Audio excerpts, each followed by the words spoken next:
Hey everybody, I'm here with Dave from Add to Cart again. How you doing, Dave? Good. How are you? Great. I love to have you on my channel because you talk a lot of different things about Etsy. And in this one, we're going to talk about three fixes that revive dead Etsy stores. So I got a lot of questions for you. You're going to share with us those three tips. My first question is, what is a dead Etsy store? What do you consider a dead Etsy store? Great question. A, a dead Etsy store is quite obviously a store that is struggling to make sales. It can manifest itself in many different ways. A new store struggling, a store that has had Etsy sales but kind of fell off with momentum. And then in a very common situation that I help with my students is stores that have been around for multiple years and then take a huge dive. And those stores are the most alarming. Everybody can benefit from what we're going to cover today, but I want to preemptively warn every Etsy seller that the two things that cause older stores to fall off a cliff, no matter how well they've done in the past, are time and competition.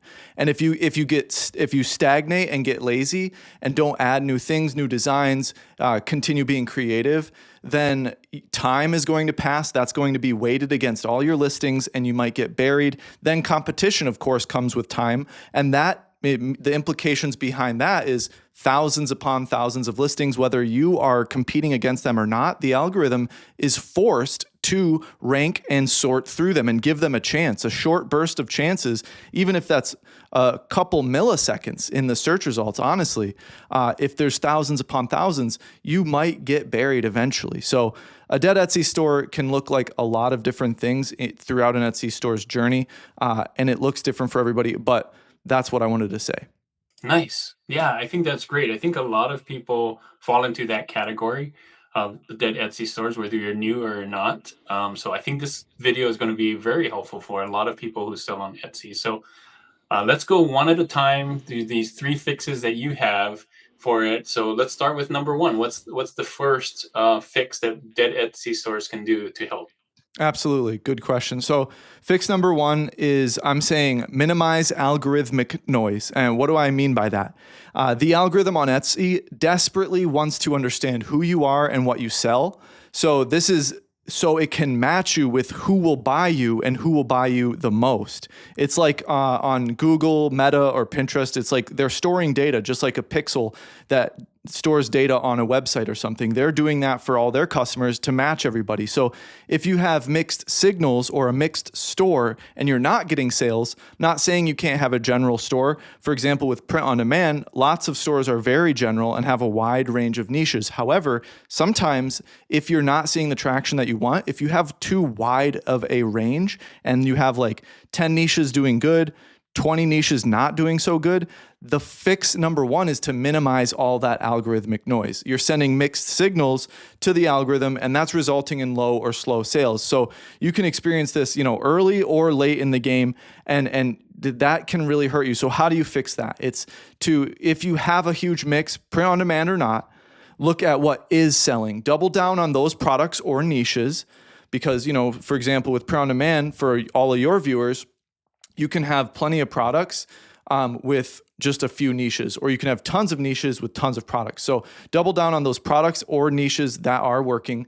And then number two, finding product categories or niches that are not selling. If you have a ton of niches that are not selling whatsoever, that's what you want to remove. That's what is going to remove that algorithmic noise. And it works because your store will make more sense per se, or for the lack of a better term, it's going to make more sense to the algorithm, and that will not only cut low conversion rates from all those dead listings, but it's going to allow the algorithm to focus on what is selling, and that's going to allow you to be matched with the right buyers easier. So that's fix number one. Nice. Well, that makes so much sense. Um, I, I think that goes along with just following the data, right? Like if you know what's selling good for you, double down on those, and it just makes a lot of sense. Like, of course, you should get more sales by doing more of what's working and getting rid of not what's not working. So I love that one. Let's go to fix number two. What can we do to help dead stores? What's the second thing that we can do to help dead Etsy stores? Great question. So the fix number two is when it comes to Etsy ads, don't retreat, just reorganize. And this is a huge thing that I've come across with a lot of my students, is that when things aren't making sense, things aren't working, it can get emotional and confusing. So people just give up and turn everything off.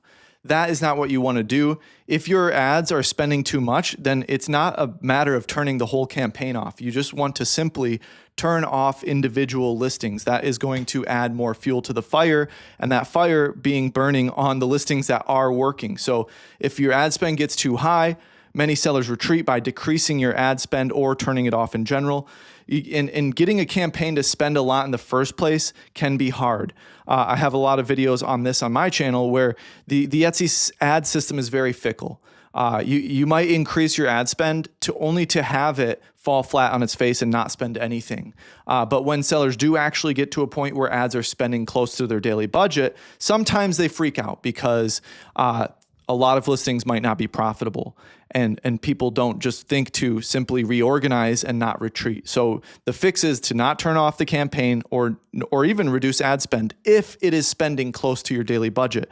That's a good thing. So turn off individual listings that are over your comfortable cost per conversion. And, I talk about comfortable cost per conversion a lot. We're going to do another video together where we're going to cover cost per conversion in depth. My app, AddToCartSEO, has a calculator that shows you exactly, you punch in all your numbers. It's how much money you're willing to spend to get one sale and profit. A lot of people look at revenue and spend, see spend lower than revenue, and think they're in the green, but that's not the case. So this works always because it redeploys ad spend to listings that are profitable or haven't gotten a chance yet. That's a big question I get is, what do I do with the listings that have been on for a long time and haven't spent much, not gotten many clicks? The answer with Etsy ads is it's not a time-based decision. When it comes to Etsy ads, it's a money-based decision. If it's not doing anything yet, you can just leave it. Or if you really want, you can cut everything that isn't doing anything. That's another strategy.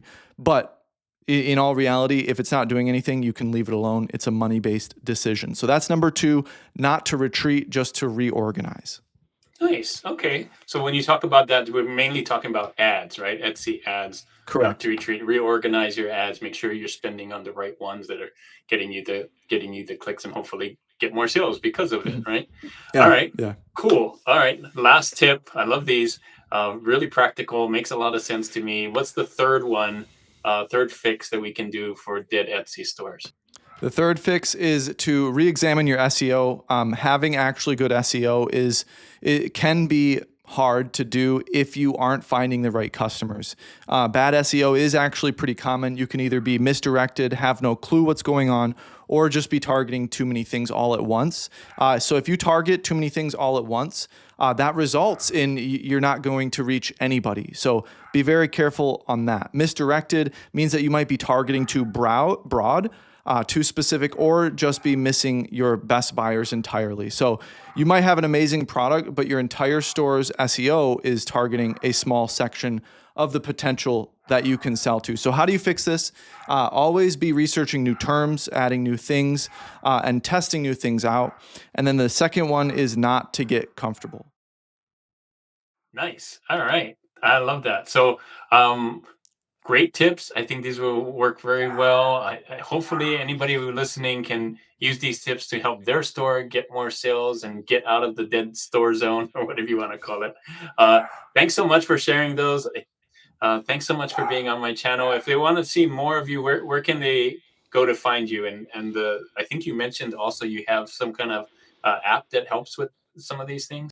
Yeah, absolutely. So on my channel or on this video, you can book a free 10-minute call to talk about my mentorship program. I'll take a look at your store, tell you what I see, tell you how we can grow it together. You can check out my app, Add to Cart SEO. It creates titles and tags for you, does all the research, as well as has an amazing Etsy ads calculator that makes everything extremely clear for you. Nice. Well, thanks so much, Dave. Check out his channel, Add to Cart. I have the link down here, and the Add to Cart Success on Add to Cart Etsy Success on YouTube. So, uh, thanks for being on my channel, Dave. Great to have you on again. Hopefully, we do a lot more of these. Absolutely. Thank you so much.